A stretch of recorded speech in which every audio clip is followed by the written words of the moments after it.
Hội những người từng đi tù, a group of people who went to jail, is an interesting Facebook community that I have chosen for my final project. Unlike what the name suggests, the over 200,000 members who are part of this group are hardly former prisoners. Neither does the content being discussed strictly adhere to details about prison life. They expand into news about law enforcement, crime, changes in policy making, or even sharing of meme content. Surprisingly, when real mention of prison life and post-prison life is present, the associated Facebook comments from various group members show signs of empathy and affirmation, emotional support that assumes a tone that is distinct from the rest of the news content being engaged with the group. Through examining the interactions in the group and consulting various ideas from digital anthropology, I realized that the group represents something much larger than what its name indicates. How Vietnamese netizens have found ways to humanize the pathological via forming digital communities around special topics, such as the life in and after prison. In studying this specific digital community, I have found that the ties between the actors go beyond the singular network. Many seem to carry extensive common knowledge about carceral institutions in Vietnam that could not be found without actual direct experience with said carceral institution, while many others, myself included, participate in lurking in the group, not because of a fascination with the prison system, but as an extended interest in the phenomenon of Giang Hồ Mạc, or internet gangster, a class of Vietnamese internet influencers whose content espouses moral lessons that contradict with their real-life criminal activity, inducing unintended humor. Participants of the Facebook group are therefore not united on the basis of solidarity, but rather imitation. By accepting and indulging in the ironic humor in the internet gangster, the Facebook group members also draw parallels and extend their understanding towards the larger group of incarcerated people in Vietnam. My research into this group is therefore concerned with how is the solidarity or the unity of the Facebook group members achieved. In other words, how was this Facebook community formed, and what does the Facebook group mean to the members? And a smaller question I want to look into is whether this is a community of affirmation. It is hard to study a virtual community of prisoners without looking at some outstanding works on prisons and prison-like institutions. I have consulted with Irving Goffman's Asylums, where his concept of a total institution and its various effects on the participants of said institution deserve mention, for it is the ramifications of incarcerating people and then later letting them back into society that defines many of the interactions within the Facebook group. Goffman studied a mental health institution in Washington, D.C., and essentially asserted that while the goal of the total institution was to cure the participants of the mental illness, or more generally, any pathological behaviors, the conditioning or institutionalization of the patients are equally important. This implies a sort of unintended effect on the participants of the mental institution. Goffman's ideas would find a lot of agreement in Foucault and his actual study of prisons, the famous Discipline and Punish. Foucault, however, is less concerned with the institution itself, but rather the various ways the institutions may align the behaviors and thoughts of prisoners with the interests and functioning of the prison, which is termed by Foucault as disciplinary power.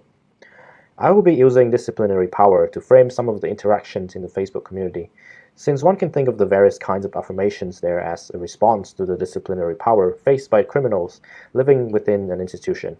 Furthermore, Foucault noted that disciplinary power is not only maintained in prisons, but also any large institution, and therefore disciplinary power can be experienced by people who were not in any way incarcerated, which is the case for a large portion of the Facebook group. Bruno Latour's actor network theory serves as a framework for me to identify many of the elements of interaction within and outside the Facebook group.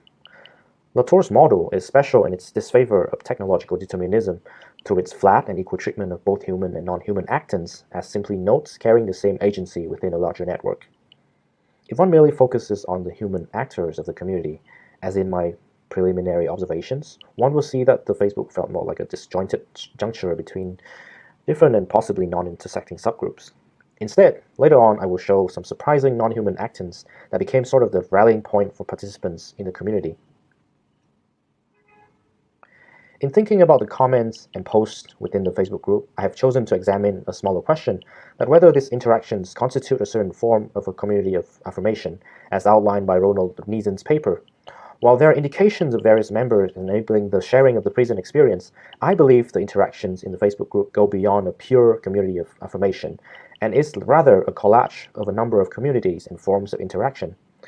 The Manichaean duality mentioned by Nizin is weakened by the reality that, unlike the suicide forum members who either commit suicide or continue participating in the suicide discussions, incarcerated or prosecuted people can still participate in the incarceration discourses. In addition, the knowledge of such participation might have also influenced the way the rest of the group members interact. Finally, the central think piece for me to establish the framework for this study is Bollstorff's highly theoretical paper, For Whom the Ontology Turns. In this theoretical piece, Bollstorff posits that there has been a tradition in anthropology that presumes the abstract framing of ethnographic subjects in terms of differences, and to Bollstorff this is problematic when it comes to the study of virtual communities. A focus on comparing differences or compartmentalizing subjects into disjointed components, as in the tradition of scientific empiricism, leads to a rigid distinction between the digital and the real, which is not true in practice. Digital and real can mesh and interact and be part of one another in unexpected ways. So instead of differences, Bollstorff finds synthesis in the idea of imitation, as imitation incorporates both differences and similitudes. In the imitation of a digital subject, I may recognize my own differences from said subject, while striving to express sameness. Similarly, I have found that an overtly critical or comparative approach towards the various modes of participation of the Facebook community seems contrived and misleading, and by centering my observations on the idea of imitation, I'm able to draw out many interpretations to describe the various participants of the Facebook group, as well as the communities and cultural traditions that these participants come from. For the methodology, I have cataloged over 100 Facebook posts from the group, in addition to various Facebook comments associated with the posts. I have also studied the rules set up by group admins and compared these pillars to the actual behaviors of the group participants. These directions help me create new descriptions of the interplay of emotions that come with the participation in the group. I have chosen to not approach incarcerated people in the group, as identifying them beyond the authorized information can be traumatizing.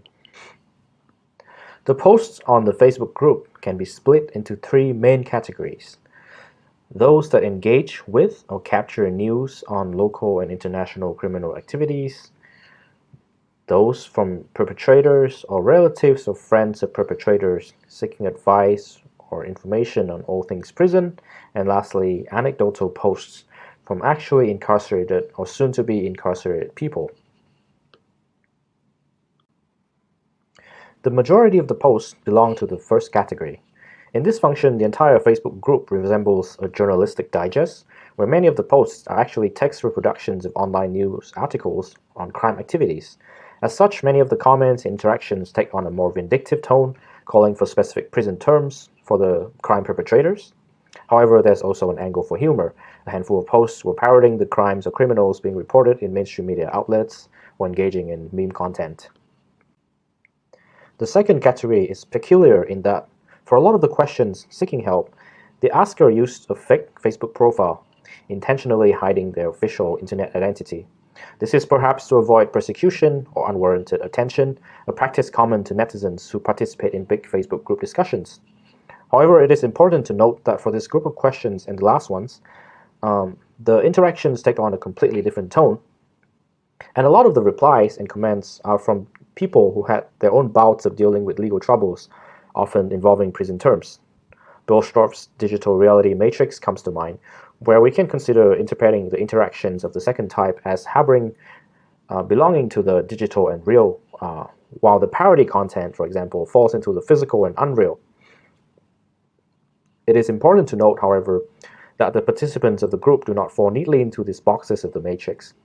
Rather, they would take on multiple different roles at different instances. Particularly interesting is the way the group from the majority, who engaged mostly in journalistic digest portion, would also change their tone and manner completely while commenting on the posts soliciting advice.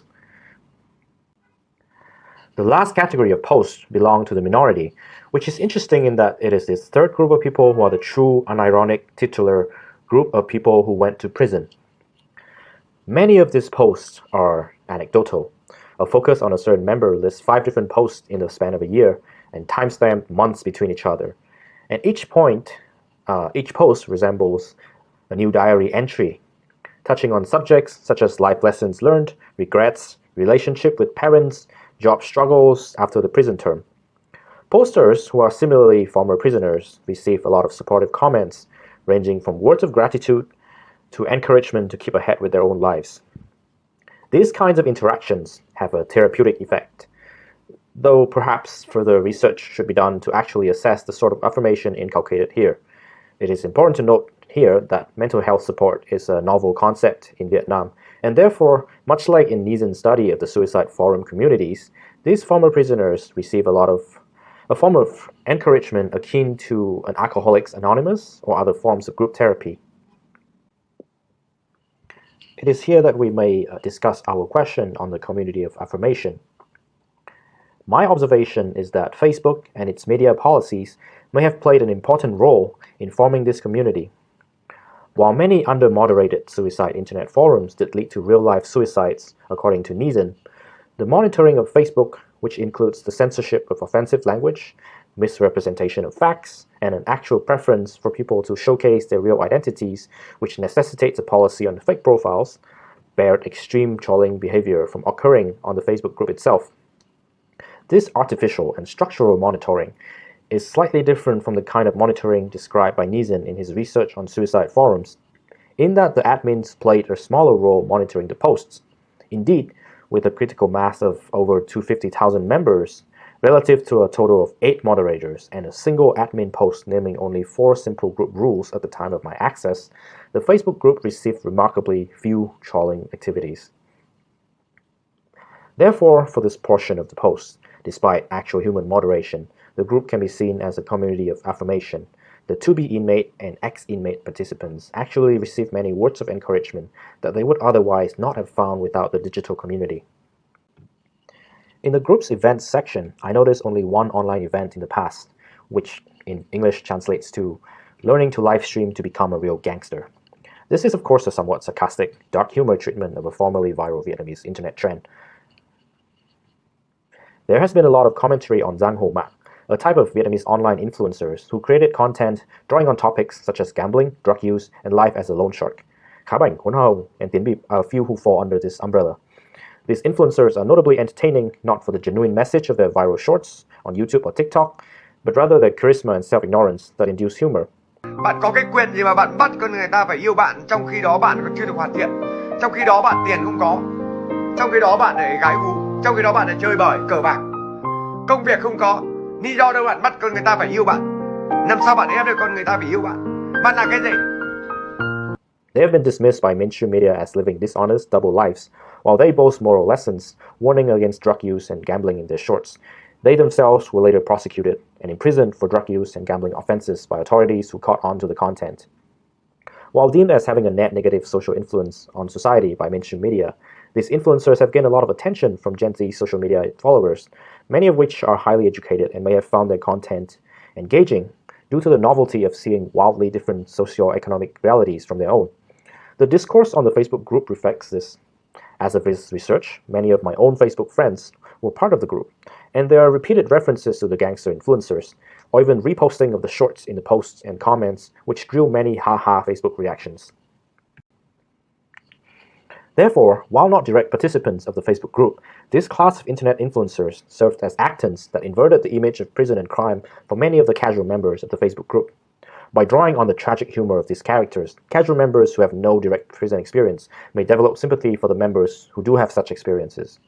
It is not this actual group of influencers who participate in this group, of course, but rather the meme content that arose out of these influencer stories that served as actants of the network. Looking at the video section of the Facebook, I found many more shorts clipped from the live stream videos of these influencers being reposted, often accompanied by humorous captions. It is at this point that I want to add a layer of interpretation through this idea of imitation of digital identities. Of course, imitation in this Facebook community should not be seen simply as non-incarcerated members trying to emulate former and current prisoners who are not trying to go to prison. Rather, in the very act of joining the group, there is an intent to form some sort of internet identity. To speak a bit of myself, I had been suggested by Facebook's algorithm and joined the group since April 2021, 8 months prior to the creation of this video, and over time I grew to identify with many humorous instances and see my own membership of the group as a sort of eclectic need to broaden my views.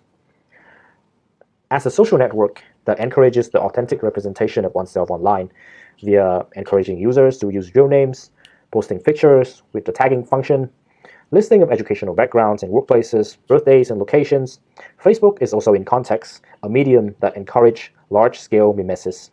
One can easily access one's Facebook friends' digital representations and strive to project similar images. In that context, my local participation in the Facebook group displays a certain willingness to engage with dark humor based on local Vietnamese news and a shared empathy with convicted countrymen.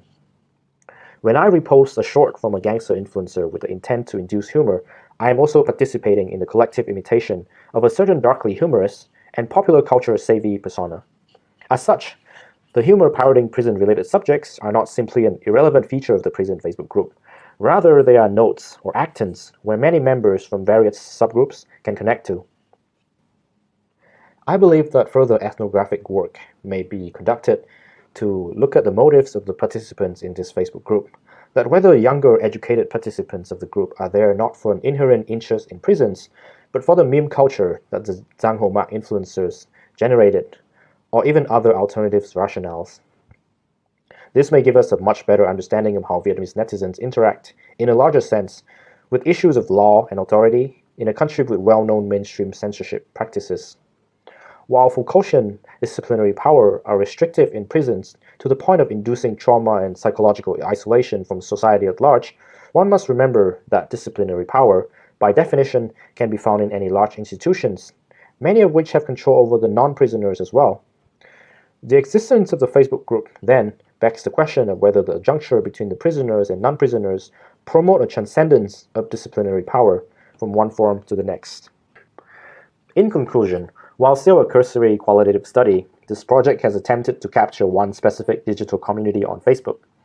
It is clear in the case of this group, however, that the actual community extends beyond the confines of the Facebook identities involved, reaches into other media that supply the news and content and memes that form the common discourse of the group, while also drawing from the institutionalization induced by the actual experiences of a smaller subgroup.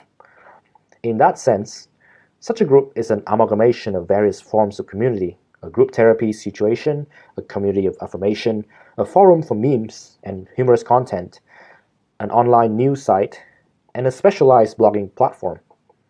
As Bruno Latour noticed in his Theorizing the Social, too often the word social is used to describe a stabilized state of affairs, a bundle of ties that later may be mobilized for some other phenomena. This study is, therefore, a perfect example of a case that is unfit for the label social. The phenomena are chaotic, unstable, ephemeral, and involving communities from both the digital and the physical, the real and the unreal.